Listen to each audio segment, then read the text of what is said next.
നമസ്കാരം. എല്ലാവർക്കും ഗൗതം റിയാക്സ് യൂട്യൂബ് ചാനലിലേക്ക് സ്വാഗതം.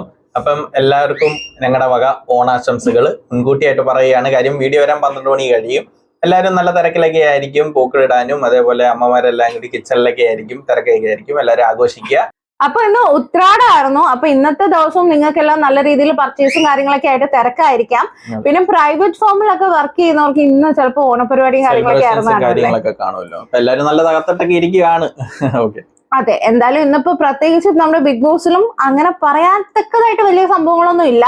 അതുകൊണ്ട് തന്നെ നമുക്ക് നേരെ റിവ്യൂയിലേക്ക് കിടക്കാം. അതിന് മുന്നേ ആയിട്ട് ഞങ്ങളുടെ ചാനൽ ആദ്യമായിട്ടാണ് കാണുന്നതെങ്കിൽ ഞങ്ങൾ ഇഷ്ടമാവുകയാണെങ്കിൽ ചാനൽ സബ്സ്ക്രൈബ് ചെയ്യാൻ മറക്കരുത്. ലൈക്ക് ചെയ്യുക, കമന്റ്സും നിങ്ങളുടെ അഭിപ്രായങ്ങളും ഒക്കെ എഴുതി അറിയിക്കണം കേട്ടോ. അതെ, എല്ലാവരും നിങ്ങളുടെ അഭിപ്രായങ്ങൾ എഴുതി അറിയിക്കുക. നമ്മുടെ സെയിം അഭിപ്രായം തന്നെ വരണമെന്നില്ലല്ലോ. നിങ്ങളുടെ എന്ത് അഭിപ്രായമാണെങ്കിലും ഞങ്ങൾക്ക് എതിരാണെങ്കിലും നിങ്ങൾക്ക് കമന്റ്സിലൂടെ അറിയിക്കാവുന്നതാണ് മാന്യമായ രീതിയിൽ.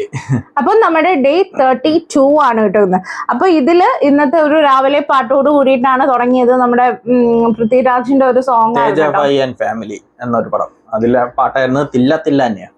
പാട്ട് ലൈൻ അറിയില്ല. അതെ, ഓക്കെ. അതൊക്കെ കഴിഞ്ഞിട്ട് ഇന്ന് നമ്മുടെ ബിഗ് ബോസ് വീക്ക്ലി കണ്ടസ്റ്റന്റ് ഉണ്ടല്ലോ ഫാൻ സോണില്. അപ്പൊ അങ്ങനെ തെരഞ്ഞെടുത്തത് നമ്മുടെ അനൂനെ ആയിരുന്നു കേട്ടോ ഈ ആഴ്ച. അതായത് ഈ ആഴ്ച ഓണത്തിനല്ലേ, നാളെ അല്ലേ തിരുവോണത്തിന് ഒരു വിഭവം ഉണ്ടാക്കുക. അത് ആരുണ്ടാക്കണം എന്നുള്ള ചോദ്യമായിരുന്നു. അതില് വോട്ട് കൂടുതലും വന്നത് അനുമോൾക്കായിരുന്നു. അങ്ങനെ അനുമോളിനെ സെലക്ട് ചെയ്തിട്ടുണ്ട്. അപ്പം ഒരുവിധം വെളിയിൽ ഫാൻസ് ഉള്ളത് ആർക്കാന്ന് അകത്തുള്ളവർക്ക് ഇതിൽ നിന്ന് മനസ്സിലായിട്ടുണ്ട് കേട്ടോ. അതോടുകൂടി ചില ചേഞ്ചസ് ഒക്കെ നിങ്ങൾക്ക് മനസ്സിലായോ? മെയിൻ ആയിട്ട് പറയണെങ്കിൽ നമ്മുടെ നെവിൻ ഇന്നത്തെ ദിവസം നമ്മൾ ലൈവ് കാണുന്നവർക്ക് അത് ക്ലിയർ ആയിട്ട് മനസ്സിലാവും.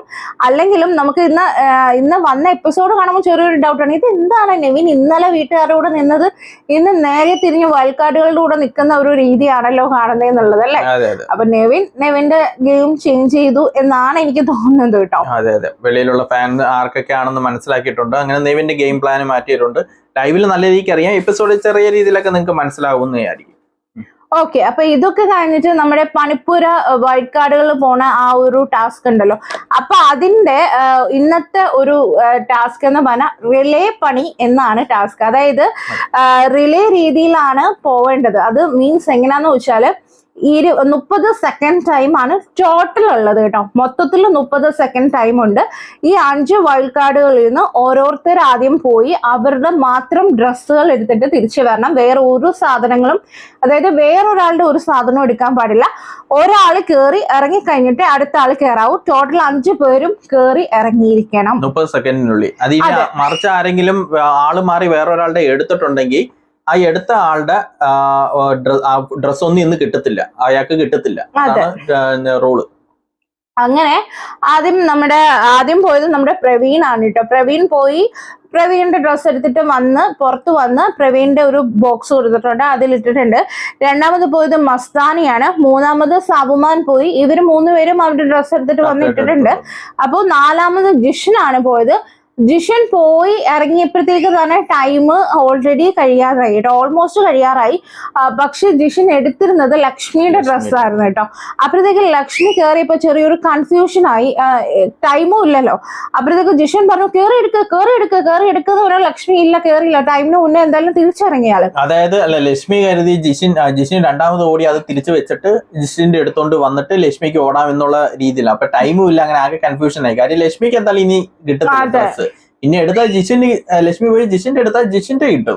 അങ്ങനെ എടുക്കണ്ടെന്ന് ലക്ഷ്മിക്കാരേക്കാണ് മറ്റുള്ളവർക്ക് വേണ്ടി സ്വന്തം കളഞ്ഞിട്ട് എടുക്കുന്നത്. അങ്ങനെ അവിടെ നിന്ന് ഇറങ്ങി കഴിഞ്ഞപ്പോഴത്തേക്ക് വീട്ടുകാരെല്ലാരും കൂടെ വയൽക്കാടുകൾ കണ്ടില്ലേ, അവരുടെ ഗെയിം കണ്ടില്ലേ എന്ന് പറഞ്ഞ് ഇവരെ കളിയാക്കുന്നുണ്ട്. ഇതിന്റെ ഇടയ്ക്ക് ഈ വയൽക്കാടുകൾ തമ്മിൽ അങ്ങോട്ടും ഇങ്ങോട്ടും പ്രശ്നം ഉണ്ടാവുന്നുണ്ട്. അതിൽ മസ്താനി പറയുന്നുണ്ട് ജിഷിന്റെ അടുത്ത് എടുക്കണ്ടായിരുന്നു, അപ്പം സ്വന്തം കിട്ടിയില്ലെങ്കിൽ എടുക്കാതെ ഇങ്ങനെ ഇറങ്ങിയാൽ പോരായിരുന്നോ, ഏതെങ്കിലും എടുത്തു വെച്ചിട്ട് ഇറങ്ങുന്ന എന്തിനാന്ന് നോക്കുമ്പോ ജിഷൻ പറയുന്നു ഞാൻ ലക്ഷ്മി പോയി എടുത്തിട്ട് ഇറങ്ങുമ്പോ ഇത് തിരിച്ചുകൊണ്ട് വെച്ചിട്ട് എന്റെ എടുക്കാന്നാ കരുതിയത്, സമയമുണ്ടല്ലോ എന്നും പറഞ്ഞിട്ട് ജിഷൻ കിടന്ന് തർക്കിക്കുന്നുണ്ട്. വയൽക്കാടുകളെല്ലാം ഞങ്ങൾ കഷ്ടപ്പെട്ട് കയറിയതല്ലേ, ഞങ്ങളുടെയും കൂടി ഇല്ലാതാക്കുകയാണല്ലോ എന്ന് പറയുന്നു. ഇതിനിടയ്ക്ക് വീട്ടുകാർ പറയുന്നുണ്ട് ലക്ഷ്മി ടൈമിലല്ല ഇറങ്ങിയെന്ന് പറയുന്നുണ്ട്. പക്ഷെ ലക്ഷ്മി ടൈമിൽ തന്നെ ആയിരുന്നു കേട്ടോ ഇറങ്ങിയത്. അങ്ങനെ ബിഗ് ബോസ് ഇന്നലത്തെ പോലെ തന്നെ നമ്മുടെ ക്യാപ്റ്റനായ നെവിന്റെ അടുത്ത് ചോദിക്കുന്നുണ്ട്. അപ്പൊ നെവിൻ പറയുന്നുണ്ട് ഇവിടെ പലരും പറയുന്നുണ്ട് ലക്ഷ്മി ടൈം കഴിഞ്ഞിട്ടാണ് ഇറങ്ങിയതെന്ന്, പക്ഷെ ഞാൻ കണ്ടപ്പോൾ ലക്ഷ്മി ഡോർ അടച്ച് പുറത്ത് വന്നിരുന്നു എന്ന് പറയുന്നുണ്ട്. അങ്ങനെ അവരുടെ സാധനങ്ങൾ കിട്ടുന്നുമുണ്ട് കേട്ടോ. അങ്ങനെ വയൽക്കാട്ടുകൾക്കൊക്കെ അത് ഭയങ്കര സന്തോഷമായി നെവിന്റെ അടുത്ത്. അപ്പോഴത്തേക്ക് അവിടെ ഓൾറെഡി ഈ അക്ബറൊക്കെ വഴക്ക് പറയുന്നുണ്ട് കേട്ടോ, നെവിന് ഒരു പൊട്ട ക്യാപ്റ്റൻ, ഒരു മനോനാജൻ ക്യാപ്റ്റൻ എന്നൊക്കെ പറയുന്നുണ്ട് കേട്ടോ. ഇതിന്റെ ഇടയ്ക്ക് ഇനി ഈ സാധനങ്ങൾ കൊണ്ട് വന്നിരുന്നിട്ടാണല്ലോ, ലിവിംഗ് റൂമിൽ ഇരുന്നിട്ടാണല്ലോ ബോംബ് എത്രയാണ് എന്നുള്ളത് എണ്ണി പറയണ്ട. അപ്പൊ നമ്മൾ ഇന്നലെ കണ്ടയാണ് അനീഷ് ഈ സൈഡിൽ അല്ലെങ്കിൽ സോഫയുടെ അങ്ങേ സൈഡിലാണ് ലിവിംഗ് റൂമിൽ ഇരിക്കും. അതെ, രണ്ടെന്റിലും അനീഷ് ഇരിക്കത്തുള്ളൂ. അതില് ഇന്നലെ നമ്മൾ കണ്ടായിരുന്നു നൂറ് അതിലും കൂടി രണ്ടെന്റിലും കൂടി ഇരുന്നിട്ട് അനീഷ് ഭയങ്കരമായിട്ട് ബഹളം വെച്ചിട്ട് ലാസ്റ്റ് ബിഗ് ബോസ് പിടിച്ചിരുത്തുന്നത്. ഇന്നും അതേ കണക്ക് തന്നെ അതിലും നൂറയും കൂടി രണ്ട് സൈഡിൽ ഇരിപ്പുണ്ട്. അനീഷിനാണെങ്കിൽ അവിടെ എൻഡിലേ ഇരിക്കത്തുള്ളൂ എന്നുള്ള വാശിയും, അനീഷ് അങ്ങനെ മനഃപൂർവ്വം ടാർഗറ്റ് ചെയ്യാണ് എന്നൊക്കെയാണ് തൊഴുത് ബിഗ് ബോസിനോടൊക്കെ തൊഴുതൊക്കെ പറയുന്നുണ്ട്. എന്നെ കൺസിഡർ ചെയ്യണം, എന്നെ പരിഗണിക്കണം, എന്നെ ഇത് വിടിയിരുത്തണം. അതെ, അതില് അനീഷ് പറയുന്നത് വെച്ചാൽ എന്നെ അപമാനിക്കുന്നതിന്റെ പരമാവധി അപമാനിച്ചു, എനിക്ക് ആത്മാഭിമാനമുണ്ട്, എന്നെ പരമാവധി അപമാനിച്ചു, ഇനി ഇതിലും അപമാനിക്കാൻ ഇനി കൂടുതലൊന്നുമില്ല, എനിക്കിനി കൂടുതലൊന്നുമില്ല, എന്നെ മാക്സിമം ഇത് മാത്രമേ വരുന്നുള്ളൂ കേട്ടോ. അപ്പോഴത്തേക്ക് വീട്ടുകാർ അവിടെ ഇരിക്കും ഇവിടെ ഇരിക്കും. എവിടെ അനീഷ്, ഇത് എന്നോടുള്ള വ്യക്തി വൈരാഗ്യം തീർക്കുകയാണ്, എന്നെ മാക്സിമം അപമാനിക്കുകയാണ്, എന്നെ അപമാനിക്കുകയാണ്. അപ്പം ബിഗ് ബോസ് വിളിച്ചിട്ട് കാരണം ബിഗ് ബോസ് അനൗൺസ് ചെയ്തു, അനീഷ് ഇരിക്കൂ. അപ്പോൾ അനീഷ് ബിഗ് ബോസിനോടായി കേട്ടോ, എന്നെ മാക്സിമം അപമാനിക്കുകയാണ്, എന്നെ അപമാനിക്കുകയാണ് ബിഗ് ബോസ്, എന്നെ അപമാനിക്കുകയാണ് എന്നും പറഞ്ഞിട്ട് കുറെ നേരം കിടന്ന് പറഞ്ഞു. 10-20 വട്ടം പറഞ്ഞു കേട്ടോ. ഉടനെ എവിടെങ്കിലും ഇരിക്കുന്ന പറഞ്ഞിട്ട് അനീഷ് ഒന്ന് എവിടെയോ ഇരുന്ന് ഇരിക്കണമെന്നുള്ള വാശി കാണുമ്പോഴത്തേക്ക് ഇവർക്കൊന്നും കൂടി വാശി കയറും. അങ്ങനെ ഇരുത്തത്തില്ലല്ലോ എന്നുള്ളൊരു വാശി കയറും. ഇതന്നെ സംഭവം, വേറെ ഒന്നുമില്ല. അതെ, അങ്ങനെ ഇത് കഴിഞ്ഞപ്പോഴത്തേക്ക് അവിടെ ഷാനവാസ് അവിടെ ഇരുന്ന് പറഞ്ഞ് നിന്റെ സ്വഭാവം ഞാൻ കണ്ടതാ, നിന്റെ കൂതറ സ്വഭാവം ഞാൻ കണ്ടതാണ്, കണ്ടെന്നും പറഞ്ഞിട്ട് കൈ കടിച്ചില്ല ഇന്നല്ലേ, അതെടുത്ത് പൊക്കി കാണിച്ചു അനീഷിന്. അപ്പോഴത്തേക്ക് അനു അവിടെ ഇരുന്ന് അവൻ അതിനാണല്ലോ തിരിച്ചു കിട്ടിയത്. അപ്പൊ ഷാനവാസ് നീ കൂടുതലും മിണ്ടണ്ട, നീ എന്നെ ഇവിടെ മൊത്തം അള്ളിപ്പറച്ച് വെച്ച് അനീഷ് എന്നെ കടിച്ച് അവിടെ നീ കൂടുതലും മിണ്ടണ്ട. അപ്പോൾ മസ്താനി അവിടെ ഇരുന്ന് വരും. അപ്പൊ മസ്താനി അതിന് അനീഷിനെ സപ്പോർട്ട് ചെയ്ത് പറഞ്ഞിട്ടോ. ഉടനെ ഷാനവാസ് നീ മിണ്ടണ്ട, അപ്പൊ ഞാൻ മിണ്ടും എന്നും പറഞ്ഞ് മസ്താനി പറഞ്ഞപ്പോഴത്തേക്കും ഷാനവാസ് താൻ പോടോ എന്നിങ്ങനെ പറഞ്ഞു കേട്ടോ. ഉടനെ ഉടനെ ഷാനവാസ് പറഞ്ഞു താൻ പോടോന്നൊക്കെ തന്റെ വീട്ടിൽ പോയി, അല്ല തന്റെ അച്ഛനെ പോയി പറഞ്ഞാൽ മതി, അച്ഛനെ പോയി വിളിച്ചാൽ മതി എന്നിങ്ങനെ പറഞ്ഞു. അതെ, അങ്ങനെ അവര് തിരിച്ചു വയൽക്കാടുകളിലെല്ലാം കൂടെ ഒന്ന് ഷാനവാസിനെതിരായിട്ട് നിന്നു. അപ്പൊ വീട്ടുകാരെല്ലാവരും സോഫയിൽ ഇതൊക്കെ നമ്മള് കുറെ കണ്ടതാ എന്നുള്ള രീതിയിൽ അനങ്ങാതിരിക്കുന്ന കേട്ടോ. അപ്പോഴത്തേക്ക് ജിഷൻ വന്നിട്ട് കുറെ ഷാനവാസ് അവിടെ നിന്ന് വഴക്കിട്ട് കേട്ടോ ഇവളെടുത്ത്. എന്നെ പറഞ്ഞാൽ ഞാൻ അങ്ങനെ തന്നെ വിളിക്കും എന്നും പറഞ്ഞു. പക്ഷേ അത് തെറ്റല്ലേ? എന്തെങ്കിലും ഒരു ചെറിയ പോടോ എന്നൊക്കെ പറഞ്ഞതിന് വീട്ടിൽ അച്ഛനെ പോയി വിളിക്കുക അങ്ങനൊന്നും പറയേണ്ട കാര്യമില്ല. അത് അവിടെ അങ്ങ് തീർത്താൽ മതിയല്ലോ. അത് ഓൾറെഡി വാണിംഗ് ചെയ്തതുമാണ്. പിന്നെ ഇത് തന്നെ റിപ്പീറ്റ് ചെയ്തുകൊണ്ടിരിക്കുന്നു ഷാനവാസ്. പക്ഷെ അത് മോശമാണ്. കാര്യം വീട്ടിലുള്ളവരെ വലിച്ചിടുന്ന ഒരു പരിപാടി. പിന്നെ ഇത് ആരെ ഈ മസ്താനിയാണ് വീട്ടില്, അല്ല മസ്താനി അതിന്റെ അപ്പുറമാണ് പറയുന്നത്. പക്ഷെ എന്നാലും നമ്മള് ഒരാള് പറയുന്ന രീതിയിൽ തിരിച്ചു പറയാൻ നിന്നാ അവരും നമ്മളും തമ്മിൽ വലിയ വ്യത്യാസം ഇല്ലാതാവുമല്ലോ. അപ്പൊ അങ്ങനെ ചെയ്യരുത്. അപ്പൊ മസ്താനി പറഞ്ഞത് വീട്ടിൽ പോയി പറയുന്ന അല്ലെങ്കിൽ അച്ഛനോട് പോയി വിളിക്കുന്ന പറയുന്നത് എനിക്ക് അത്ര ശരിയായിട്ട് തോന്നുന്നില്ല. അതൊട്ടും ശരിയല്ല. കാര്യം എന്ന് പറഞ്ഞാൽ പ്രത്യേകിച്ച് ഇത്രയുള്ള ഒരു പബ്ലിക് അല്ല വല്ല ചീത്തയോ എന്തെങ്കിലും വിളിച്ചിട്ട് പറയുന്നെങ്കിൽ ശരി. ഇതൊരു പോടോ എന്ന് പറഞ്ഞതിന് വേറെ വീട്ടില് അച്ഛനെ പോയി പറയാ എന്ന് പറയേണ്ട കാര്യമുണ്ടെന്ന് എനിക്ക് തോന്നുന്നു. ഓൾറെഡി മസ്താനോട് എല്ലാവർക്കും കലിപ്പുണ്ട്. കാര്യം ഈ പേഴ്സണൽ കാര്യങ്ങളായിട്ട് എല്ലാവരായിട്ട് വെറുപ്പിച്ചോണ്ടിരിക്കും. അതപ്പം ചെറിയ കാര്യം മതി തിരിച്ച് പ്രതികരിക്കാൻ, അതാ കാര്യം. അങ്ങനെ എന്തായാലും അത് ബിഗ് ബോസിനോട് മസ്താനി ഒരു കംപ്ലൈന്റ് പോലെ പറയുന്നുണ്ട്. അപ്പൊ ജിഷന് ഈ വഴക്കൊക്കെ കഴിഞ്ഞിട്ട് വന്ന് ഇവര് ലിവിംഗ് റൂമിൽ ഇരുന്ന് കേട്ടോ. അപ്പോഴത്തേക്ക് ജിഷൻ വന്നിട്ട് പറഞ്ഞത് ഇവിടെ ഇരിക്കുന്നവരൊക്കെ വണ്ണാക്കിൽ ഇത് പിരിവെട്ടി കണക്ക് ഇരിക്കുന്ന കണ്ടോ. കാരണം ഷാനവാസിനോടാണേ പറഞ്ഞേ, ഷാനവാസ് ഇത് തെറ്റാ, നീ ചെയ്തത് തെറ്റായതുകൊണ്ടാണ് ഇവിടെ എല്ലാരും എണ്ണാക്കി പിരിവെട്ടി പോലെ ഇരിക്കുന്നതെന്ന് പറഞ്ഞിട്ടും വീട്ടുകാർക്ക് ഒരു വികാരവും ഇല്ല. കാര്യം ചെയ്തതല്ല, ഷാനവാസിനെ ഇവര് എതിർത്തതാ. അക്ബറും ഇവരെല്ലാരും കൂടി ഈ കാര്യത്തിന് ഷാനവാസിനെതിരെ എതിർത്തത്. അപ്പൊ ഇതിന് ന്യായീകരിക്കാൻ പറ്റത്തില്ലല്ലോ. അപ്പൊ അവരുടെ ആ നിലപാട് മാറിപ്പോവുകയാണ്. അത് തന്നെ ഒരു പ്രശ്നം കൊണ്ടാണ് ഇവരെ പിന്നെ ചെയ്ത തെറ്റ് ആരും സപ്പോർട്ട് ചെയ്യത്തില്ല. അങ്ങനെ എന്തായാലും ബോംബ് എത്ര ഉണ്ടോ നോക്കിയപ്പോൾ 2 ചെറിയ ബോംബുകളാണ് കേട്ടോ ഉള്ളത്. അതിനുള്ള പണി കൊടുക്കുമെന്ന് പറഞ്ഞു. ഇതൊക്കെ കഴിഞ്ഞിട്ട് അനുവും ഷൈത്തയും ആദിലയും കൂടെ ബാത്റൂമിൽ നിൽക്കുമ്പോൾ ഷൈത്ത ഭയങ്കരമായിട്ട് അനുവിൻ്റെ അടുത്ത് ഷൗട്ട് ചെയ്യുന്നുണ്ട്, നീ കണ്ടോ ഞാൻ പറയുന്നത് ആവശ്യമില്ലാത്ത കാര്യങ്ങൾ എന്നെ പറ്റി പറയരുത് എന്ന് പറഞ്ഞിട്ട് പോകുന്നു. എല്ലാ സംഭവം എന്ന് വെച്ചാൽ നമ്മുടെ അനുവിന് ഒരു എക്സ് ബോയ് ഫ്രണ്ട് ഉണ്ടായിരുന്നുള്ള കാര്യം ആരെയോ അവിടെ പറഞ്ഞു. അപ്പൊ അനു അത് പറയുന്നത് ശൈത്യയോട് മാത്രമാണ് ഇത് അനു പറഞ്ഞിട്ടുള്ളത്. ശൈത്യയാണ് ഇത് ആര്യനോട് പറഞ്ഞതെന്നാ. പക്ഷെ ശൈത്യ അല്ല അത് പറഞ്ഞെന്നാ വീട്ടിലുള്ളവർ പറയുന്നത് അത് മസ്താനിയാണ് പറഞ്ഞത്. കാരണം പുറത്തുനിന്ന് വന്നിട്ട് മസ്താനിയാണ് അത് പറഞ്ഞത്, അല്ലാതെ ശൈത്യ അല്ല എന്നാണ് പറയുന്നത്. നമ്മളും കണ്ടിട്ടില്ല ആരാ പറഞ്ഞെന്നുള്ളത് അല്ലേ. അതെ അതെ. പിന്നെ പക്ഷെ ഇതൊരു അനു തെറ്റിദ്ധരിച്ചാന്ന് തോന്നുന്നു. കാര്യം നമ്മുടെ ആര്യന്റെ വിഷയമാണ് ഇവര് സംസാരിച്ചത്. പക്ഷെ എനിക്ക് തോന്നുന്നു അനു വിചാരിച്ചേക്കുന്നത് വെളിയിലുള്ള ബോയ് ഫ്രണ്ടിനെ പറ്റിയാ പറഞ്ഞ ശൈത്യ എന്ന്. അല്ലല്ല, അത് പറഞ്ഞിട്ടുണ്ട്, ആര്യം പറഞ്ഞിട്ടുണ്ടെന്ന് പറയുന്നുണ്ടല്ലോ. ഓഹോ. അപ്പൊ അത് കഴിഞ്ഞപ്പോഴത്തേക്ക് ആദില പറയുന്നുണ്ട് അനുവിന്റെ അടുത്ത്, ശൈത്യ അങ്ങ് പോയി കേട്ടോ.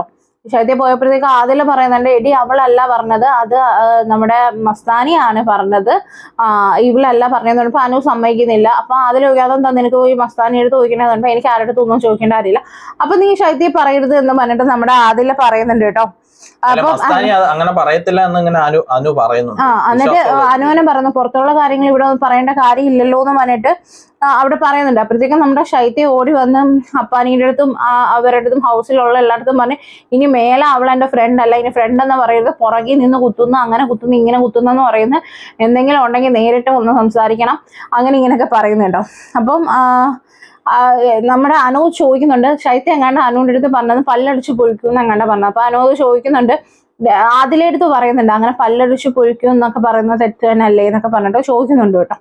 ഇത് കഴിഞ്ഞിട്ട് നമ്മുടെ ശൈത്യ വന്നിട്ട് ഷാനവാസിനോട് പറയുന്നുണ്ട്, അവളുടെ എക്സ് ബോയ് ഫ്രണ്ടിനെ കുറിച്ച് ഗിസേലിന്റെ അടുത്ത് പറഞ്ഞത് അനു ആണെന്നും ശൈത്യ ആണെന്നും പറഞ്ഞിട്ട് അനു വഴക്കുണ്ടാക്കുന്നതെന്ന് പറയുമ്പോൾ ഷാനവാസ് പറയുന്നുണ്ട്, വൈൽഡ് കാർഡുകളൊക്കെ വന്ന് പുറത്തുള്ള എന്തൊക്കെയോ കാര്യം പറഞ്ഞു കൊടുത്തതിന് ശേഷം നമ്മൾ ഇവളുടെ കൂടെ അടുത്തേക്കുന്നവരെയൊക്കെ ഇവൾ അകറ്റി നിർത്തി ഓരോന്ന് പറയുക ചെയ്യുന്നത് എന്ന് പറഞ്ഞു ഷാനവാസ് പറയുന്നുണ്ട് കേട്ടോ. അതിപ്പോ മാറും കാര്യം എന്ന് പറഞ്ഞു കഴിഞ്ഞാൽ ഇപ്പൊ ശൈത്യ അങ്ങനെ ബാക്ക് സ്റ്റാബ് ചെയ്തെന്ന് ഇങ്ങനെ പറയുമ്പോഴത്തേക്ക് ആരായാലും നമ്മൾ. പക്ഷെ ശൈത്യത്തെ മാത്രമല്ലല്ലോ, ശൈത്യത്തെ മാത്രമല്ല ഇതില് എനിക്ക് ഇത് പറഞ്ഞപ്പോ എനിക്ക് ഒരു കാര്യം പറയാനുണ്ട് കേട്ടോ. അനുവിന് ഫാൻസ് ഉണ്ട്, അതൊക്കെ ശരിയാണ്. ഞാൻ കുറെ കമന്റ്സും കാര്യങ്ങളും ഒക്കെ ഇപ്പൊ നമ്മുടെ ചാനലിലല്ല അല്ലാത്ത ചാനലിൽ കമന്റ്സും കാര്യങ്ങളും ഒക്കെ ഹോട്ട്സ്റ്റാറിലായാലും ഒക്കെ ഞാൻ കാണുന്നുണ്ട് കേട്ടോ. ഇപ്പോ ഞാൻ നോക്കിയിട്ടെ, ഇപ്പൊ ആദില തന്നെ ഇന്ന് ലൈവില് പറയുന്നുണ്ടായിരുന്നു അനുവിനെതിരെ നിന്ന് കളിക്കാൻ പേടിയാണ്, കാരണം കട്ടപ്പ എന്നുള്ള പേര് വരുമോന്ന്.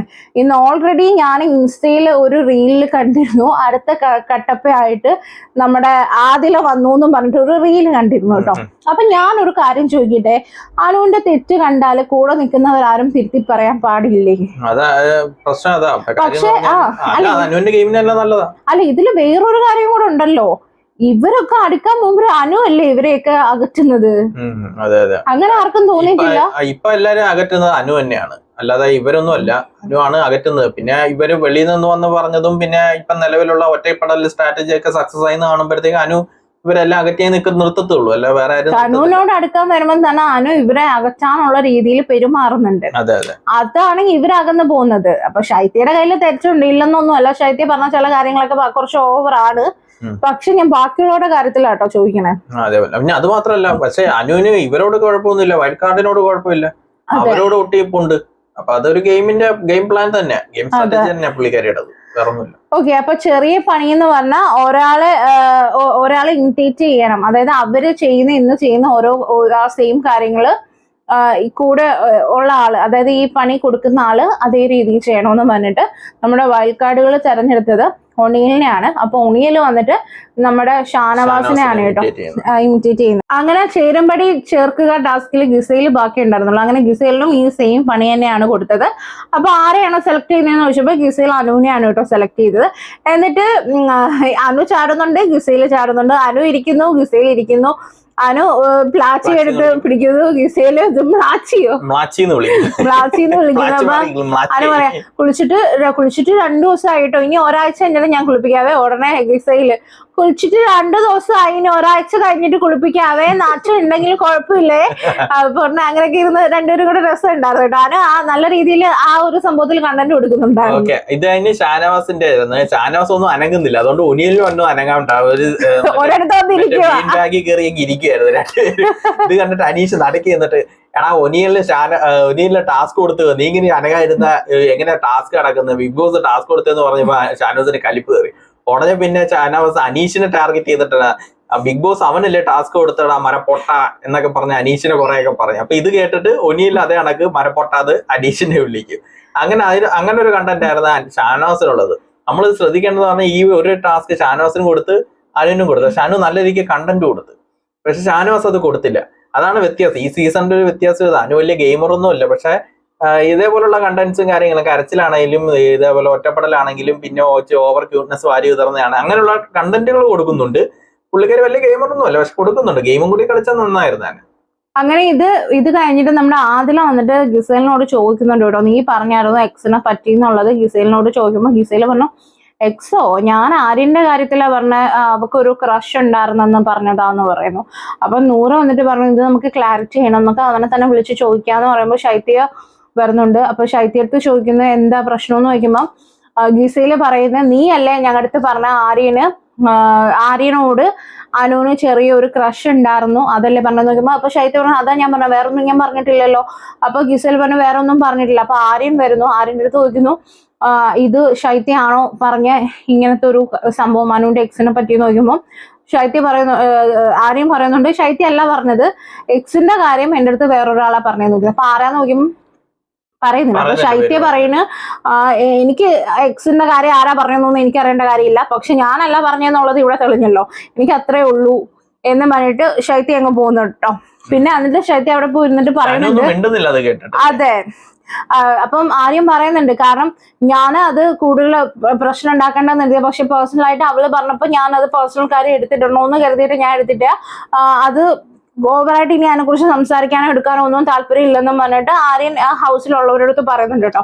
അപ്പൊ ശൈത്യ ഇങ്ങനെ അനുവിനെ നോക്കി പറയുന്നുണ്ട്, സീരിയൽ ഡ്രാമയൊന്നും ഇവിടെ എടുക്കണ്ട, ഒരു കരച്ചിലും പിരിച്ചിലും എന്നൊക്കെ പറഞ്ഞിട്ട് അനുവിനെ ശൈത്യ നല്ല രീതിയിൽ പറയുന്നുണ്ട് കേട്ടോ. പക്ഷെ ഇതേ രീതിയിൽ അടുത്ത ആഴ്ച ഇപ്പൊ ശൈത്യ ഔട്ടാവാതെ അടുത്ത ആഴ്ച ഇതേ രീതിയിൽ അനുമോളിന് എഗെയിൻസ്റ്റ് ആയിട്ട് നിന്ന് നല്ലൊരു ഗെയിം കാണായിരുന്നു. ശൈത്യ അനുമോക്ക് എഗെയിൻസ്റ്റ് ആയിട്ടുള്ള അതിനുള്ള കാലിബർ ഉണ്ടെന്ന് എനിക്ക് തോന്നുന്നില്ല. അതെ അതെ, ശൈത്യ പറയുമ്പോ മാത്രമേ ഇച്ചിരി ഇതായിട്ട് നിൽക്കത്തുള്ളൂ, അല്ലാതെ ഗെയിം ആണെങ്കിലും ഒന്നും.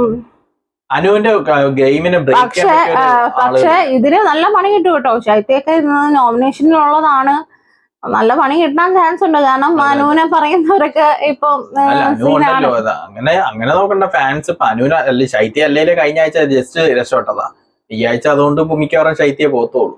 രണ്ടുപേരും എന്തായാലും കാണുമായിരിക്കും. ഒന്നെങ്കിൽ രേണു എന്തായാലും പോട്ടെ, രേണു ഇരുന്നിട്ട് വലിയ ചിലപ്പോ രേണു ശൈത്യ പോകും, ഇല്ല ഒനിയിൽ ഇപ്പൊ നന്നായിട്ടൊക്കെ ഗെയിം കളിച്ചു വരുന്നുണ്ട്.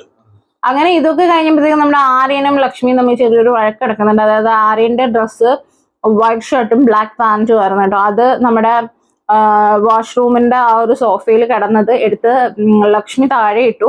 അപ്പൊ ലക്ഷ്മി പറയുന്നത് എന്താന്ന് വെച്ചാൽ, ഞാൻ ഓൾറെഡി വന്ന് 2-3 വട്ടം ഇവിടെ ഇൻഫോം ചെയ്തിട്ടും ആരും എടുത്തില്ല, എനിക്ക് എന്റെ ബെയർ ഹാൻഡ്സ് കൊണ്ട് അതെടുക്കാൻ താല്പര്യം ഇല്ലായിരുന്നു. അങ്ങനെ അതെടുത്ത് അവിടെ ഹുക്കുണ്ട്, ഹൂക്കിലിട്ടാൽ കുഴപ്പമില്ലായിരുന്നു, എനിക്ക് അതെടുത്തിട്ട് പോയി വേറൊരാളുടെ ഡ്രസ്സ് അങ്ങനെ ഹൂക്കിലിടാൻ താല്പര്യം ഇല്ലാതെ ഞാൻ തട്ടി അങ്ങോട്ട് താഴോട്ട് ഇട്ടു എന്ന്. അപ്പൊ ആര്യം പറയുന്നുണ്ട്, അങ്ങനെ ചെയ്തത് വൈറ്റ് ഷർട്ട് അല്ലേ, ഒന്നാമത് അവിടെ വാഷ്റൂം ഏരിയ അല്ലേ, അങ്ങനെ ചെയ്യരുത് എന്നൊക്കെ പറഞ്ഞിട്ട് വീട്ടുകാരെല്ലാം പറഞ്ഞു വന്ന് സോറി പറയണമെന്ന്. ലക്ഷ്മി പറഞ്ഞു, ഞാൻ പറയത്തില്ല, കാരണം ഞാൻ 2-3 വട്ടം പറഞ്ഞിട്ടുണ്ടായിരുന്നു, പിന്നെ അവിടെ ഒരു ഹൂക്ക് വന്നേക്കുന്നത് അതിനല്ലേന്ന് പറഞ്ഞു. അപ്പൊ വീട്ടുകാർ ചോദിക്കുന്നു, നീ റൂൾസ് ഒന്നും മാറ്റണം, നമ്മൾ പെട്ടെന്ന് എല്ലാവരും അങ്ങനെ ചെയ്യാറില്ല, കാരണം പെട്ടെന്ന് ഈ ടാസ്ക് ഒക്കെ വരുമ്പോൾ അതിലോട്ട് എടുത്തിട്ടിട്ട് പോകാറുള്ളത്, അത് നീ റൂൾസ് ഒന്നും മാറ്റണമെന്ന് പറഞ്ഞു. ലക്ഷ്മിയുടെ ഭാഗത്തായിരുന്നു കേട്ടോ ഒരു തെറ്റ്. പക്ഷെ ആര്യം എന്ത് ചെയ്തു എന്ന് വെച്ചാൽ, ഈ കലിപ്പിന് ആരും പോയി ലക്ഷ്മിയുടെ ബെഡിലുള്ളതെല്ലാം വലിച്ചു വരി താഴെ ഇട്ടു. എന്നിട്ട് അവിടെ ഉണക്കാൻ ഇട്ടിരിക്കുന്നത് കൊണ്ടുപോയി ബിഗ് ബോസിന്റെ ആ ഒരു മതിലുണ്ടല്ലോ, മണ്ടയിലോട്ടൊക്കെ അപ്പൊ ലക്ഷ്മി ഇപ്പോഴും പറയുന്നത് എന്താന്ന് വെച്ചാൽ, ഇനിയും ഇതേപോലെ കിടന്നാൽ ഞാനെടുത്ത് ഇടൂന്നാണ് കേട്ടോ പറയുന്നത്. ലക്ഷ്മിയുടെ ഒരു ഗെയിമിന്റെ ഒരു കുഴപ്പം തോന്നുന്നു, ലക്ഷ്മി ആരുടെ ചിരിച്ചു കണ്ടിട്ടില്ല. ഒരാൾക്ക് ഇപ്പൊ ലൈവിലാണെങ്കിൽ അല്ലെങ്കിൽ പുള്ളിക്കാരി ചിരിച്ചൊന്നും കാണുന്നില്ല, എല്ലായിടത്തും ഒരുമാതിരി മോന്ത ഇറക്കി വെച്ച് നിൽക്കുക.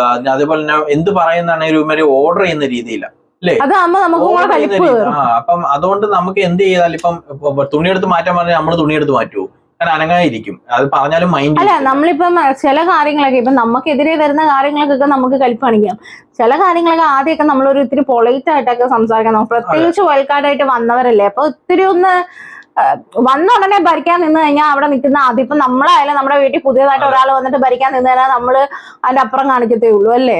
ഭരിക്കുക മാത്രമല്ല ചിരിച്ചും കാണിക്കുന്നില്ല, ചിരിക്കത്തുമില്ല, പറയുന്നല്ല ഒരുമാതിരി ഓർഡർ ചെയ്യുന്നുണ്ടാക്കാം, അത് ചെയ് ഇത് ചെയ് എന്നുള്ള രീതിയിൽ. പിന്നെ അത് എന്റെ കൈ കൊണ്ട് എടുക്കാൻ പറ്റില്ല എന്നൊക്കെ പറയുന്നത് എന്താണ് ഇത്, ഇവിടെ എല്ലാരും ഒരുമിച്ച് നിൽക്കാനല്ലേ വന്നത്. മോശമായിട്ട് എനിക്ക് തോന്നിട്ടോ, ആദ്യം കാണിച്ചത് അതിന്റെ അപ്പുറവും മോശമായി പോയി, പറയാതിരിക്കാൻ അതും പറ്റില്ല. ആദ്യമൊക്കെ സോറി പറയുന്നത് പിന്നെ ന്യായീകരണം ഉണ്ടായത്, പിന്നെ ആദ്യം കാട്ടിക്കൂട്ടിയതൊക്കെ വെച്ച് നോക്കി കഴിഞ്ഞാൽ ഒരു ന്യായീകരണമല്ല. പിന്നെയും പോയിട്ട് സോറി പറയാൻ പറഞ്ഞു കഴിഞ്ഞാൽ ആരെങ്കിലും അത് അറിഞ്ഞില്ലെന്ന് തോന്നില്ലേ. പിന്നെ അറിഞ്ഞ് ലൈവ് കാണുമായിരിക്കും, ലൈവിൽ അധികം കണ്ടില്ല കാരണം ഓണമൊക്കെ ആയതുകൊണ്ട് ഇത്തിരി തിരക്കാണ് കേട്ടോ. ഇനി ഇത് കഴിഞ്ഞിട്ട് നമ്മുടെ കിരീട യുദ്ധം 3ാം റൗണ്ട് ആണ് കേട്ടോ വന്നത്. അപ്പൊ ബിഗ് ബോസ് ഇന്നലെ എല്ലാവരുടെ കൈയും ഇതൊക്കെ മുറിഞ്ഞിരിക്കുന്ന ഗീസലിന്റെ കയ്യില് 10 തയ്യലുണ്ട് കേട്ടോ, മൊത്തത്തില് മുറിവ് വന്നിട്ട്. അപ്പൊ അതുകൊണ്ട് തന്നെയാണ് ഇന്ന് ബിഗ് ബോസ് പിന്നെ കുറെ പേർക്ക് ഗിസലിന്റെ ഒരു പ്ലസ് പോയിന്റ് അതാ കേട്ടാ. ഗിസലിന് ഇങ്ങനെ ഈ ചില കാര്യങ്ങളൊക്കെ സെന്റിമെന്റ്സ് എടുത്തിട്ട് ഗെയിം ആക്കത്തില്ല ആള്. അത് പറയേണ്ട കാര്യമില്ല എന്നുള്ള രീതിയിൽ തന്നെ ആള് ഗെയിം കളിക്കും. പക്ഷെ നമ്മള് ഒരു തരത്തിൽ പറഞ്ഞു കഴിഞ്ഞാൽ ഈ കേരള ഓഡിയൻസ്, അതായത് കേരളത്തിലെ Big Boss, Malayalam Big Boss ആണെങ്കിൽ ഒരു തരത്തിൽ ഇത് കാണിച്ചാലേ വോട്ട് കിട്ടത്തുള്ളൂ സത്യം പറഞ്ഞു. മറ്റുള്ള ബിഗ് ബോസുകൾ കണക്കല്ല മലയാളം സീരിയൽ ഫാൻസ് ആണ് എല്ലാവരും. സീരിയൽ ഫാൻസ് അവിടെ അതൊക്കെ ഇഷ്ടം, കണ്ണീര്, ഒറ്റപ്പെടല്, അവിഹിതം, അത് ഇതൊക്കെ ഇഷ്ടമാണ്. ഓക്കെ, അപ്പൊ ഇതൊക്കെ കഴിഞ്ഞാൽ നമ്മുടെ കിരീട യുദ്ധം 3ാം റൗണ്ട് അതിന് കൊടുക്കുന്ന ടാസ്ക് എന്ന് പറഞ്ഞാൽ അതെങ്ങനെയാന്ന് വെച്ചാൽ ഗാർഡൻ ഏരിയയില് 2 പോഡിയം കാണും അപ്പുറം ഇപ്പുറമായിട്ട്. ആ 2 ആദ്യത്തെ പോഡിയത്തിൽ എന്ന് പറഞ്ഞു കഴിഞ്ഞാൽ 1, 3 എന്നുള്ളതും, രണ്ടാമത്തെ പോഡിയത്തിൽ എന്ന് പറഞ്ഞാൽ 1, 4 എന്നുള്ളത്, രണ്ടാമത്തെ പോഡിയത്തിൽ തന്നെ 2, 3 എന്നുള്ളത്. അങ്ങനെയാണ് കൊടുത്തേക്കുന്നത് നമ്പേഴ്സ്. ബോളാണ്, ബോളിനകത്ത് നമ്പർ എഴുതിയിട്ടുണ്ട്. പിന്നെ ഈ ഫസ്റ്റ് പോഡിയത്തിന് തന്നെ സ്റ്റാർട്ടിംഗ് പോയിന്റ് ആണ് അത്. ഫസ്റ്റ് പോഡിയത്തിന്റെ അടുത്ത് തന്നെ ഒരു ഒഴിഞ്ഞ ബാസ്ക്കറ്റ് ഉണ്ട്, ഒരു ബോക്സ് ഉണ്ട്. അപ്പൊ ഇത് ചെയ്യേണ്ടതെന്ന് പറഞ്ഞു കഴിഞ്ഞാൽ ആ ക്യാപ്റ്റൻ വന്നിട്ട് ആദ്യത്തെ നിന്ന് ഒരു സ്റ്റാൻഡ് ഉണ്ട്, കൈ പിടിച്ചിരിക്കുന്ന ഒരു സ്റ്റാൻഡ് ഉണ്ട്. ആ സ്റ്റാൻഡിൽ എന്ന് പറഞ്ഞു കഴിഞ്ഞാൽ ഈ ഒരു ബോൾ എടുത്ത് വെച്ച് ബാലൻസ് ചെയ്തിട്ട് നേരെ അപ്പുറം നടന്നോണം. അത് രണ്ടാമതെന്ന് എഴുതിയ ബോൾ എടുത്ത് വെച്ചിട്ട് തിരിച്ച് വന്നിട്ട് 3rd എന്നുള്ള ബോർഡ് എടുക്കുക, പിന്നെ തിരിച്ചു പോയി 4 എന്നുള്ള ബോൾ എടുത്തതിന് ശേഷം ഇത് അതിനകത്തോട്ട് ഇടണം, ആ ബോക്സിലോട്ട് ഇടണം. ഏറ്റവും ചുരുങ്ങിയ സമയം കൊണ്ടിട്ട് ആരാണ് ബോക്സിൽ വീഴാതിടുന്നത്, അതായത് ഇടയ്ക്ക് വെച്ച് വീണ് പോയി കഴിഞ്ഞാൽ വീണ്ടും 1 പറഞ്ഞ് സ്റ്റാർട്ട് ചെയ്യണം. വീഴാതിടുന്നത് അവരാണ് ജയിക്കുന്നത്. അപ്പൊ ആദ്യത്തെ 1-2 സ്ഥാനക്കാരായിരിക്കും ഫൈനൽ റൗണ്ടിലേക്ക് പോകുന്നത്. ഇതായിരുന്നു ടാസ്ക്. അങ്ങനെ ആദ്യം വന്നത് നമ്മുടെ ഒണിയിലാണ് കേട്ടോ. ഒണിയിൽ കിടിലായിട്ട് ചെയ്തിട്ട് പറയാതിരിക്കാൻ വയ്യ, അടിപൊളിയായിരുന്നു. കാരണം ഞാനൊട്ടും പ്രതീക്ഷിച്ചില്ല, ഞാൻ ഞെട്ടിപ്പോയി. കാരണം വണ്ണം ഉണ്ടല്ലോ ഒണിയനില്ല, അപ്പൊ എനിക്ക് വണ്ണമുള്ളതുകൊണ്ട് അറിയാൻ പറ്റും നമുക്ക് ആ ബാലൻസിങ് ഹെൽപ്പ് കറക്റ്റ് ആയിട്ട് കിട്ടണമെന്നില്ല. പക്ഷെ ഒണിയിൽ പൊളിച്ചു. അത് കഴിഞ്ഞ് രണ്ടാമത് മസ്താനി വന്നു. മസ്താനിയുടെ കയ്യിൽ നിന്ന് കുറച്ചു നേരമൊക്കെ ഹൈറ്റിൽ ഇങ്ങനെ പൊക്കി പിടിച്ച്, അതാണ് ബാലൻസിങ് കിട്ടാതിരുന്നത്. അങ്ങനെ പോയി 2-3 മാത്രമല്ല ഈ പിടിക്കുന്ന സാധനം കുറച്ച് വെയിറ്റ് ഉള്ളതും ആയിരുന്നു കേട്ടോ. മസ്താനിക്ക് 2-3 വട്ടം പോയി, എന്നിട്ട് കൊണ്ടുവന്നിട്ടു. അങ്ങനെ മൂന്നാമത് വന്ന നൂറയാണ്. നൂറയും കറക്റ്റ് ആയിട്ട് അത് ചെയ്തു കേട്ടോ, ബാലൻസിങ് കറക്റ്റ് ആയിട്ടായിരുന്നു. ലാസ്റ്റ് വന്ന നെവിനാണ്. നെവിനും 1-2 വട്ടം പോയെങ്കിലും നെവിനും കറക്റ്റ് ആയിട്ട് ചെയ്തു കേട്ടോ. അങ്ങനെ ഏറ്റവും കുറഞ്ഞ ടൈമിൽ ഒണിയിലായിരുന്നു ചെയ്തത്. പക്ഷെ 2 ടീംസിന് പോവാലോ, അപ്പൊ ഒണിയിലും നൂറയാണ് കറക്റ്റ് ആയിട്ട് കുറഞ്ഞ ടൈം വന്നത്. അങ്ങനെ അവരാണ് ഇപ്പൊ ഫൈനലിലേക്ക് പോയേക്കുന്നത് കേട്ടോ. പിന്നെ ഇവിടെ നമ്മുടെ അനു ആടുന്നുണ്ട്, ഗീസയിൽ ആടുന്നുണ്ട്. അനു ഐസ് എടുത്ത് കഴിക്കുന്നു, ഗീസയിൽ ഐസ് എടുത്ത് കഴിക്കുന്നു. അനു ഐസ് തുപ്പുന്നു, അപ്പൊ ഗീസ ഐസ് തുപ്പുന്നു എന്നും പറഞ്ഞിട്ട് ഗീസയിലും തുപ്പുന്നുണ്ട് കേട്ടോ. ഇത് കഴിഞ്ഞിട്ട് നമ്മുടെ ഷാനവാസും മൊണയിലും അവിടെ ഇരുന്ന് സെയിം ചെയ്യുന്നുണ്ട്. ടാസ്ക് എങ്ങനെ ചെയ്യണോന്ന് പറഞ്ഞു തന്ന മഹാപൊട്ടൻ അനീഷ് ഓണിയൽ ടാസ്ക് എങ്ങനെ ചെയ്തു തരണോന്ന് പറഞ്ഞ മഹാപൊട്ടൻ അനീഷ് എന്നൊക്കെ പറഞ്ഞിട്ട് അവരും അങ്ങനെ പറയുന്നുണ്ട് കേട്ടോ. അത് കഴിഞ്ഞിട്ട് മൈജി ഓണ സമ്മാനമാണ്. അതെങ്ങനാന്ന് വെച്ചാൽ 2 അവേഴ്സിനുള്ളിൽ ജയിക്കുന്ന ആളുടെ ഗിഫ്റ്റ് വീട്ടിലെത്തും എന്നാണ് പറഞ്ഞത്. ഓരോ എൻവലപ്പ് കാണും, അത് ഇവരെല്ലാം എടുക്കുക. അതില് 3 എൻവലപ്പ് ഉണ്ട്. മൈജി ലോഗോ ഉണ്ട്. ആ ലോഗോ കിട്ടിയവർക്ക് മാത്രം പ്രൈസ് കിട്ടും. പ്രൈസ് ആ സ്ക്രീനിൽ കാണിക്കും. അപ്പൊ അത് 2 മണിക്കൂറിനുള്ളിൽ അവരുടെ വീട്ടിലേക്ക് ഇത് എത്തിക്കും, ഡെലിവറി ചെയ്യുമെന്നാണ് പറഞ്ഞേക്കുന്നത്. അങ്ങനെ നമ്മുടെ നൂറ, അഭിലാഷ് പിന്നെ സാബുമോനാണ് സാബുമാനും ആണ് കിട്ടിയേക്കുന്നത്. അങ്ങനെ സെലക്ട് ചെയ്യുന്നുണ്ട്. ഫസ്റ്റ് അഭിലാഷ് ഒന്ന് സെലക്ട് ചെയ്യുന്നത് സാംസങ് സി ഫോൾഡ് ആണ്, ഫോണാണ് വൈഫിന് എന്ന് പറഞ്ഞിട്ട്. പിന്നെ രണ്ടാമത് സാബുമാൻ ആണ് അല്ലെ. സാബുമാൻ വന്ന് സെലക്ട് ചെയ്യുന്നത് ഫ്രിഡ്ജ്, ഡബിൾ ഡോർ ഫ്രിഡ്ജ് ആണ്. 100 വന്നത് വാഷിംഗ് മെഷീൻ ആണ്, ടോപ്പ് ലോഡ് അല്ല ഫ്രണ്ട് ലോഡ് വാഷിംഗ് മെഷീൻ ആണ് ബോഷിന്റെ. അപ്പൊ ഇത് ഇത്രയാണ് സെലക്ട് ചെയ്യുന്നത്. അങ്ങനെ ഇവർക്ക് ഫാമിലിയിലേക്ക് വാഷിംഗ് മെഷീനും ഫ്രിഡ്ജും ഇതൊക്കെ തന്നെ ഉണ്ടായിരുന്നുള്ളൂ. പിന്നെ പ്രീതി സോഡിയാക്കിന്റെ ആ ഒരു മിക്സി ഉണ്ടല്ലോ, ചോപ്പിങ്ങും ഇതൊക്കെ ചെയ്യാൻ പറ്റുന്ന, അതൊക്കെ ആയിരുന്നു കേട്ടോ. അങ്ങനെ ഇവർ ഇതാണ് സെലക്ട് ചെയ്തത്. ഇത് കഴിഞ്ഞിട്ട് ഗിസയിൽ അനു കൂടെ ബെഡിൽ കിടക്കുന്നുണ്ട്. അനുവിന്റെ ബെഡിൽ കിടക്കുന്നുണ്ട്. അപ്പൊ ഗിസയിൽ പറഞ്ഞു, ഓ നിന്റെ ബെഡിൽ കിടന്നാൽ നന്നായിട്ട് കാണാല്ലേ എന്ന് പറയുമ്പോൾ അപ്പം അനു പറയുന്നുണ്ട് നന്നായിട്ട് കാണാൻ, കാരണം ഇത്തിരി പൊക്കം കൂടുതലാണ്, അപ്പൊ നന്നായിട്ട് കാണാന്നൊക്കെ പറഞ്ഞിട്ട് അവർ അതിനെ പറ്റി പറയുന്നുണ്ട്. അപ്പോഴത്തേക്ക് ബിഗ് ബോസ് അനൗൺസ് ചെയ്തു ഓണിയലിന്റെയും ഗിസലിന്റെയും പണിഷ്മെന്റ് ടൈം കഴിഞ്ഞു. വലിയ കണ്ടന്റ് ഒന്നും കിട്ടുന്നില്ല, ബോറാക്കി കളയുന്നു. അതെ, അങ്ങനെ അത് നിർത്തി. ഇതൊക്കെ കഴിഞ്ഞിട്ട് ഇവർക്ക് വീണ്ടും ഒരു ടാസ്ക് വരുന്നുണ്ട്. അതെന്ന് പറഞ്ഞാല് നമ്മുടെ സെറാലക്സിന്റെ ഒരു സ്പോൺസർ ടാസ്ക് ആണ് വരുന്നത്. 8 പേരടങ്ങുന്ന 2 ടീമാണ്. 5 പേരായിരിക്കും വിധികർത്താക്കൾ. Wash basin, luxurious bath tub, പിന്നെ അതേപോലെ ക്ലോസറ്റ്. ഇതിന്റെയൊക്കെ അതായത് ഈ സെയിൽസ്മാൻ വന്നിട്ട് കസ്റ്റമറിനെ എക്സ്പ്ലെയിൻ ചെയ്യുന്ന രീതിയിൽ ചെയ്യണം. അത് മികച്ച അവതരണവും എല്ലാം ഡീറ്റെയിൽ ആയിട്ട് ആഡ് പോലെ പറയുന്നത് ആരൊക്കെയാണ് എന്നുള്ള രീതിയിൽ നോക്കിയിട്ടാണ് ഫസ്റ്റ് കൊടുക്കുന്നത്. അപ്പൊ ഇതില് ടീം ബി ഒനിയലിന്റെ ടീമാണ് കിട്ടിയേക്കുന്നത് പ്രൈസ്. അതായത് ഒനിയൽ നല്ല രീതിക്കായിരുന്നു പ്രസന്റേഷൻ ചെയ്തേക്കുന്നത്, നല്ല സൂപ്പർ നന്നായിട്ട് ചെയ്തിട്ടുണ്ടായിരുന്നു. അങ്ങനെ അവർക്കാണ് കാരണം ഇവര് കൂടുതലായിട്ട് ഇതിന്റെ ആ ഒരു ഇപ്പൊ ബദ്നബിന്റെ ആണെങ്കിലും അതിന്റെ ആ ഒരു സവിശേഷതകൾ നന്നായിട്ട് പറഞ്ഞു. അതെ, അങ്ങനെ ഒനിയലിന്റെ ടീമിലുണ്ടായിരുന്ന ഒനിയൽ, നെവിൻ, ശൈത്യ, അക്ബർ, അനു, സാബുമാൻ, ബിന്നി, ജിഷിൻ ആയിരുന്നു കേട്ടോ. അങ്ങനെ അവർക്ക് പ്രൈസ് കിട്ടിയായിരുന്നു. അതെ, പ്രൈസ് ഒന്നുമില്ല, വിന്നറായിട്ട് പ്രഖ്യാപിച്ചു, അത്രേ ഉള്ളൂ. ഇതൊക്കെ കഴിഞ്ഞിട്ട് ഡൈനിങ് ടേബിളിൽ ഓൾറെഡി ഒരു ശരത്തും അക്ബറും ഒക്കെ കൂടെ പ്രശ്നം ഉണ്ടാക്കുന്നുണ്ട്. അതായത് മുന്നേ ഇവര് തന്നെ പറഞ്ഞിട്ടുണ്ട്, ഈ കഴിക്കുന്ന പ്ലേറ്റ് നോർമൽ പറഞ്ഞ വെഷൽ ടീമാണ് കഴിവേണ്ടത്. പക്ഷേ എല്ലാ ബിഗ് ബോസിലും കഴിച്ചവർ തന്നെ അവരവര് കഴിച്ച പ്ലേറ്റ് അവരവര് തന്നെ അങ്ങ് കഴിവണമെന്ന് പറഞ്ഞിട്ടുണ്ടായിരുന്നു. അപ്പൊ ഇവിടെ എന്താന്ന് വെച്ചാല് കുറച്ചു പേര് കഴിച്ചിട്ട് പ്ലേറ്റ് കഴുകിയിട്ടില്ല, അവിടെ തന്നെ കിടക്കുകയാണ്. വെസൽ ടീമും അത് കഴിവില്ല. അപ്പൊ അക്ബറും ഷർത്തും ഒക്കെ പറയുന്നത് എന്താന്ന് വെച്ചാല് ഇത് ശ്രദ്ധിക്കണം, മസ്താനിയാണ് വെസൽ ടീമിന്റെ ക്യാപ്റ്റൻ, അപ്പൊ ശ്രദ്ധിക്കണമെന്ന് പറഞ്ഞ് മസ്താനി പറയുന്നുണ്ട് വല്ലവരും കഴിച്ച പ്ലേറ്റ് കഴുകാൻ ഞങ്ങൾക്ക് താല്പര്യമില്ല എന്ന് പറയുന്നു. അപ്പം ഷർത്ത് ചോദിക്കുന്നുണ്ട് നിങ്ങൾ നീ കഴിവണ്ട, കഴിവാത്തവരെ കൊണ്ട് കഴിപ്പിക്കാലോ എന്ന് നോക്കുമ്പോൾ മസ്താനി ഞങ്ങൾ എന്താ അവിടെ നിക്കണോ എന്ന് ചോദിക്കുന്നു. അപ്പൊ നിക്കണം, നിങ്ങൾ വെസലിലല്ലേ, അപ്പൊ അത് ശ്രദ്ധിക്കണം, കാരണം കഴിക്കാൻ പ്ലേറ്റ് ഇല്ല അവിടെ, ഇനി കഴിവെങ്കിലേ പ്ലേറ്റ് ഉള്ളൂ എന്ന് പറഞ്ഞിട്ട് അതൊരു വഴക്കിലോട്ട് പോകുന്നുണ്ട്. ഇത് കഴിഞ്ഞിട്ട് അവിടെ ഷർത്തും അപ്പം ഈ മസ്താനി ഇതിന്റെ ഇടയ്ക്ക് ഷർത്തുമായിട്ട് വഴക്കുണ്ടാവുമ്പോ നീ നിന്റെ ഗർഭിണിയല്ലേ ഭാര്യ എന്നൊക്കെ പറയുന്നുണ്ട് കേട്ടോ. അത് ക്ലിയർ ആയില്ല ഞങ്ങൾക്ക്. അപ്പോഴത്തേക്ക് ഷർത്ത് പറയുന്നുണ്ട് നീയാണോ ഭാര്യയുടെ പേരെടുക്കുന്നത്, ഭാര്യ ഗർഭിണിയല്ലെന്നൊക്കെ എന്തിനാ ഈ പറയുന്നത്, എന്തിന് വൃത്തികെട്ട സംസാരമാണ് നോക്കി. അതൊക്കെ ഇവിടെ കൊണ്ടുവന്ന് ഇടേണ്ട കാര്യം. ഈ മസ്താനിയാണ് അച്ഛനും പോയി വിളിയെന്ന് പറഞ്ഞതിന് അവിടെ കിടന്ന് വഴക്കുണ്ടാക്കിയത്. എല്ലാം കൊള്ളാം, എല്ലാം കണക്കാ. അങ്ങനെ അവര് അവിടെ കിടന്ന് ഷർത്തൊക്കെ പറയുമ്പോഴത്തേക്കും മസ്താനി ഇവിടെ വന്ന് കിടന്നിട്ട് പറയുന്നുണ്ട്, ഓ അവിടെ കിടന്ന് വഴക്കുണ്ടാക്കുന്ന കേൾക്കുമ്പോ എന്തൊരു സന്തോഷം, ഞാൻ ഉറങ്ങാൻ പോവാതെ വേണ്ട മസ്താനി കിടന്ന് ഉറങ്ങുന്നുണ്ട് കേട്ടോ. ഇത് കഴിഞ്ഞ് രാത്രി മറ്റുള്ളവരുടെ വീട്ടിലെ അനാവശ്യം പറഞ്ഞിട്ടാണ് ഈ കിടന്ന് ഈ ഡയലോഗ് അടിക്കുന്നത്. ഇങ്ങനെ ഇരിക്കുന്നൊന്നും ആലോചിച്ച് നോക്കി എന്ത് മനസ്സുഖമാണ് അതിൽ നിന്ന് കിട്ടുന്നതെന്ന് എനിക്ക് മനസ്സിലാവുന്നില്ല. ഇല്ലേ, വല്ലവരുടെയും പ്രൈവസി കാര്യങ്ങൾ എടുത്ത് വിളിച്ച് നാട്ടാരുടെ മുമ്പിൽ പറയുന്നതിൽ എന്ത് സുഖം കിട്ടുന്നത് എനിക്കറിയാൻ വയ്യ. ഓക്കെ, അപ്പൊ ഇതൊക്കെ കഴിഞ്ഞിട്ട് നമ്മുടെ വെസൽ നോക്കുമ്പോൾ കഴുകിയ, അതായത് ഫുഡ് ഉണ്ടാക്കിയ പാത്രങ്ങൾ ഒന്നും, അതായത് ആ ഒരു കടായും ചട്ടി സഹിതം ഒന്നും കഴുകിയിട്ടില്ല. എല്ലാം വെള്ളം പോലും ഒഴിച്ചിട്ടില്ല കേട്ടോ. നാളെ തിരുവോണമാ. അതെ, എന്നിട്ടാണ് അങ്ങനെ അടുക്കള ആ കിച്ചൺ ഏരിയ ഫുള്ള് ഇങ്ങനെ കിടക്കുന്നത്. അങ്ങനെ അക്ബറും നമ്മുടെ ഷർത്തും കൂടി ഇത് കാണിച്ചിട്ട് പറഞ്ഞു നാളെ തിരുവോണമാണ്, അതേ പാത്രം പോലും കഴുകിയിട്ടില്ല. ഓൾറെഡി നമ്മുടെ ലാലേട്ടൻ വന്ന് കഴിഞ്ഞ ആഴ്ച ഇങ്ങനെ വെസല് ക്ലീൻ അല്ലെന്ന് പറഞ്ഞിട്ട് പാത്രമൊക്കെ എടുത്ത് നമ്മുടെ പിന്നെ എല്ലാം കൊണ്ടുവന്ന് ആള് കേറി വന്ന് എല്ലാം കുറ്റമായിട്ട് പറഞ്ഞതാ, ഒരു മര്യാദ പോലും കൊടുക്കുന്നില്ലെന്നുള്ള. അങ്ങനെ അപ്പാനെയും ബെഡ്റൂമിൽ വന്നിട്ട് ഇങ്ങനെ പറയുന്നുണ്ട്, സാബുമോനോടും പ്രവീണിനോടും ഒക്കെ പറയുന്നുണ്ട്. നെവിനാണ് ക്യാപ്റ്റൻ, നെവിനോട് പറയുന്നുണ്ട്. നെവിൻ പറയുന്നത് എന്നെ കൊണ്ട് പറയാൻ പറ്റൂല, അവർ നാളെ കഴിവപ്പം അപ്പാനെയൊക്കെ പറയുന്നുണ്ട് ഇവിടെ ഒരാൾക്ക് പ്രിവിലേജ് ആയിട്ട് കൊടുക്കാൻ പറ്റത്തില്ല, എല്ലാവരും ചെയ്യണം, നാളെ തിരുവോണ, ചെയ്തില്ലെങ്കിൽ ഇന്നാരും ഉറങ്ങത്തില്ല എന്നൊക്കെ പറയുന്നുണ്ട്.